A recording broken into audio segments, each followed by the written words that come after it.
ನಮಸ್ಕಾರ ಸ್ನೇಹಿತರೆ, ಸಮಗ್ರ ಅಭಿವೃದ್ಧಿ ಜನಸೇವಾ ಕೇಂದ್ರ ಯೂಟ್ಯೂಬ್ ಚಾನಲ್ಗೆ ಸ್ವಾಗತ. ಸ್ನೇಹಿತರೆ, ಕೆಸೆಟ್ 2025 ನೋಟಿಫಿಕೇಶನ್ ಬಿಡುಗಡೆ ಮಾಡಿದ್ದಾರೆ. ಈ ಒಂದು ಪರೀಕ್ಷೆಗೆ ಯಾರು ಅಪ್ಲೈ ಮಾಡಬಹುದು ಮತ್ತು ಯಾವ ಡಾಕ್ಯುಮೆಂಟ್ಸ್ಗಳು ಬೇಕು ಎಂಬುದರ ಬಗ್ಗೆ ಈ ಒಂದು ವಿಡಿಯೋದಲ್ಲಿ ಸಂಪೂರ್ಣವಾಗಿ ತಿಳಿಸಿಕೊಡುತ್ತೇನೆ. ನೀವೇನಾದರೂ ಈ ವಿಡಿಯೋನ ನೋಡ್ತಾ ಇದ್ದರೆ ಲೈಕ್ ಮಾಡೋದನ್ನು ಮರೆಯಬೇಡಿ. ಬನ್ನಿ ಸ್ನೇಹಿತರೆ, ವಿಡಿಯೋ ಸ್ಟಾರ್ಟ್ ಮಾಡೋಣ.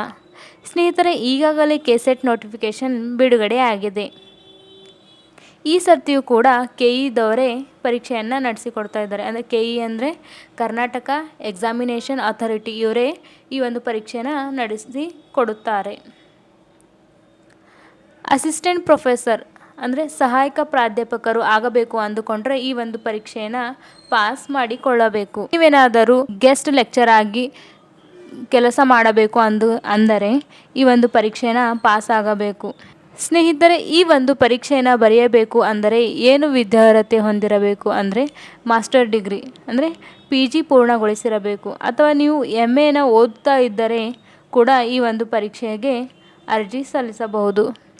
ಸ್ನೇಹಿತರೆ, ಈ ಪರೀಕ್ಷೆ ಕರ್ನಾಟಕದಲ್ಲಿಯೇ ನಡೆಸುತ್ತಾರೆ. ಸ್ನೇಹಿತರೆ, ಈ ಒಂದು ಕೆಸೆಟ್ಗೆ ಅರ್ಜಿ ಸಲ್ಲಿಸಲು ಏನೆಲ್ಲ ದಾಖಲೆಗಳು ಬೇಕು ಅಂದರೆ photo, Aadhaar card, signature, SSLC marks card, post graduation marks card ಅಂದರೆ ನೀವು ಒಂದು ಮಾಸ್ಟರ್ ಡಿಗ್ರಿ ಓದ್ತಾ ಇದ್ದರೆ ಅಥವಾ ಕಂಪ್ಲೀಟ್ ಆಗಿದ್ದರೆ ಆ ಮಾರ್ಕ್ಸ್ ಕಾರ್ಡ್ ಕೂಡ ಬೇಕಾಗುತ್ತದೆ.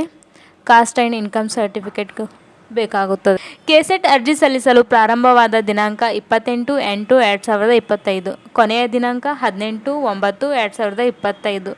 ಸ್ನೇಹಿತರೆ, ಈ ಒಂದು ಕೆಸೆಟ್ ಅರ್ಜಿ ಶುಲ್ಕ ಎಷ್ಟು ಇರುತ್ತದೆ ಅಂದರೆ SC ST category first, PWD transgender ಕ್ಯಾಂಡಿಡೇಟ್ಸ್ಗೆ 700 ರೂಪಾಯಿ ಇರುತ್ತದೆ, ಮತ್ತು general category 2A 2B 3A 3B ಮತ್ತು ಅದರ್ ಸ್ಟೇಟ್ ಕ್ಯಾಂಡಿಡೇಟ್ಸ್ಗಳಿಗೆ 1000 ರೂಪಾಯಿ ಇರುತ್ತದೆ.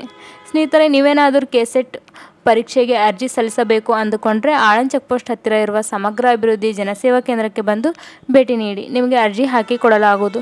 ಸ್ನೇಹಿತರೆ, ಇದೇ ರೀತಿ ನಾನು ನಿಮಗೆ ಮಾಹಿತಿ ನೀಡುತ್ತಾ ಇರುತ್ತೇನೆ. ನೀವು ನಮ್ಮ ಚಾನಲನ್ನು ವೀಕ್ಷಿಸುತ್ತಿದ್ದರೆ ಈ ವಿಡಿಯೋನ ತಪ್ಪದೆ ಲೈಕ್ ಮಾಡಿ, ಶೇರ್ ಮಾಡಿ, ಕಮೆಂಟ್ ಮಾಡಿ ಹಾಗೂ ನಮ್ಮ ಯೂಟ್ಯೂಬ್ ಚಾನಲನ್ನು ಸಬ್ಸ್ಕ್ರೈಬ್ ಮಾಡಿಕೊಳ್ಳಿ. ಧನ್ಯವಾದಗಳು.